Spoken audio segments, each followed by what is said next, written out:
Hello everyone, and this is Srinivas. Welcome to my channel Raman Educational Academy. So ఈ వీడియోలో profit and loss లాభ నష్టాలు అనే topic నుంచి వెళ్ళి రైల్వేలో ఎలాంటి ప్రాబ్లమ్స్ వచ్చాయో ఒకసారి చూద్దాం. రైట్, ఈ ప్రాబ్లమ్స్ అన్నీ కూడా మొత్తం 4 ప్రాబ్లమ్స్ అండి. ఈ 4 ప్రాబ్లమ్స్ అన్నీ కూడా రైల్వే గ్రూప్ డికి సంబంధించిన problems. Right, first question observe చేయండి. If the cost price of an article is rupees 2500 and his selling price of rupees 2375, then the loss percentage is. Right, ఏం లేదండి. సో క్వశ్చన్ ఏమి ఇచ్చాడంటే, ఒక వస్తువుని 2500 రూపాయలకు కొన్నాడు, కొని 2375 రూపాయలకి అమ్మిన, అయితే లాస్ వస్తుందట. ఆ లాస్ యొక్క పర్సంటేజ్ ఎంత అని అడుగుతుంది. ఒకసారి జాగ్రత్తగా చూడండి. కాస్ట్ ప్రైస్ తెలుసు, ఎంత? 2500 రూపీస్. సేలింగ్ ప్రైస్ కూడా తెలుసు, ఎంత? 2375. ఓకేనా? రైట్, అబ్జర్వ్ చేయండి. So cost price 2500 rupees, selling price వచ్చేసి 2375 రూపీస్. మరి కాస్ట్ ప్రైస్ కంటే సేలింగ్ ప్రైస్ అనేది తక్కువగా ఉంది. సో అలాంటప్పుడు ఏమొస్తుంది? మనకు లాస్ వస్తుంది. సో లాస్ వస్తుంది. ఇక్కడ అడిగింది ఏంటిది? పర్సెంటేజ్ అడిగిండు. అంటే లాస్ పర్సెంటేజ్ కావాలంటే న్యూమరేటర్లో లాస్ ఉండాలి. సో ఆ లాస్ అనేది దేని మీద వచ్చింది? కాస్ట్ ప్రైస్ మీద వచ్చింది. కాబట్టి డినామినేటర్లో కాస్ట్ ప్రైస్ ఇంటూ 100 చేస్తే సరిపోతుంది. ఓకేనా? ఇంటూ 100 చేస్తే సరిపోతుంది. మరి ఇక్కడ లాస్ ఎంత వచ్చింది చూడండి ఒకసారి. 125 రూపీస్ అనేది లాస్ కావడం జరిగింది. 125 రూపాయలు లాస్. ఓకేనా? లాస్ అనేది 125 రూపీస్ బై కాస్ట్ ప్రైస్ ఎంత? 2500 ఇంటూ 100 ఇంటూ 100. క్యాన్సిల్ అయితే క్యాన్సిల్ చేయండి. 2 zeros కి 2 zeros క్యాన్సిల్.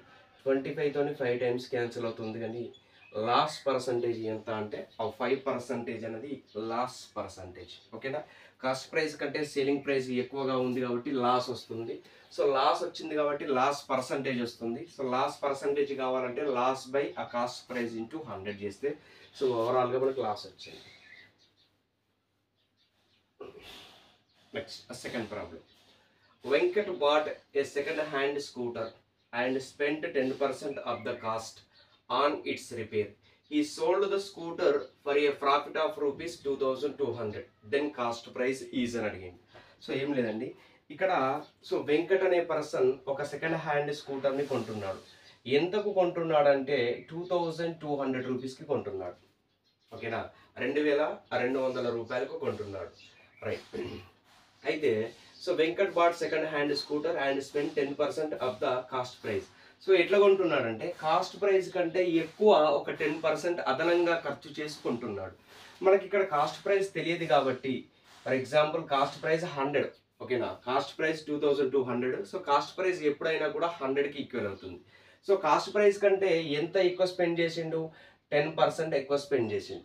అంటే ఓవరాల్గా 110 పార్ట్స్ వాల్యూ ఎంత అంటే 2200 అయితే then cost price of rupees. He sold scooter for a profit of rupees 2200. Then cost price is. అయితే కాస్ట్ ప్రైస్ 100% వాల్యూ ఎంతో అడుగుతుంది. So 100 into 2200 by 110. 00 క్యాన్సల్. 11తో 10 టైమ్స్ ఇక్కడ 20 టైమ్స్. సో ఈక్వల్ ఎంత వస్తుంది? సో 2000 రూపీస్ అనేది సో రావడం జరుగుతుంది. సో 2000 రూపీస్ అనేది రావడం జరుగుతుంది. సో నెక్స్ట్ థర్డ్ ప్రాబ్లం ఒకసారి అబ్జర్వ్ చేయండి. థర్డ్ ప్రాబ్లం చూడండి. A shopkeeper sold a book at a loss of 14%. So ఒక షాప్ కీపర్ ఒక బుక్ని సో ఏ విధంగా అమ్ముతుండంటే ఆ 14% లాస్కి అమ్ముతుండు. 14% లాస్కి అమ్ముతుంది. ఓకేనా? If the selling price had been increased by 100, there would have been a gain of 6%. What was the cost price in అడిగింది. సో ఒక వస్తువుని అమ్ముతుంటే లాస్ వస్తుంది. ఎంత పర్సెంట్ లాస్ వస్తుంది అంటే 14% లాస్ వస్తుంది. ఓకేనా? దాన్ని ఒకవేళ సో 6%కి ప్రాఫిట్కి అమ్మితే 100 రూపీస్ అనేది ఎక్కువగా వస్తుంది.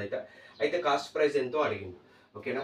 ఒక వస్తువుని అమ్మితే అతనికి లాస్ వస్తుంది 14%. ఒకవేళ ఆ వస్తువుని 100 రూపాయలకి ఎక్కువ అమ్మితే సో ఎంత పర్సెంట్ ప్రాఫిట్ వస్తుందట?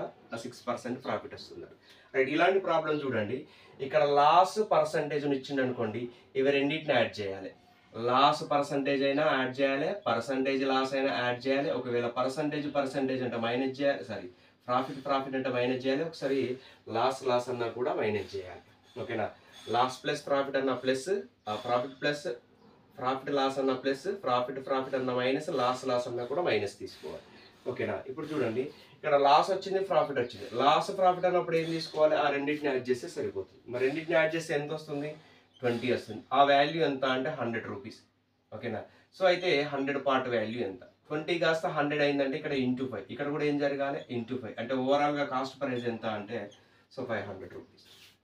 ఓకేనా, ఒకటి లాస్ వచ్చింది, ఒకటి ప్రాఫిట్ వచ్చింది, కాబట్టి రెండింటిని యాడ్ చేస్తే మనకు 20 వచ్చింది. ఈ 20 పార్ట్స్ వాల్యూ 100 అని ఇచ్చిండు. అయితే 100% కాస్ట్ ప్రైస్ ఎంతో కనుక్కోవాలి అని చెప్తాను. నెక్స్ట్ ప్రాబ్లం చూడండి.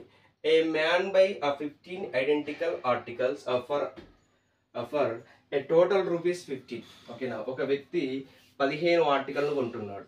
ఒక వ్యక్తి 15 ఆర్టికల్ని కొంటున్నాడు. ఆ 15 ఆర్టికల్ యొక్క కాస్ట్ ప్రైస్ ఎంత అంటే 15 రూపాయలు.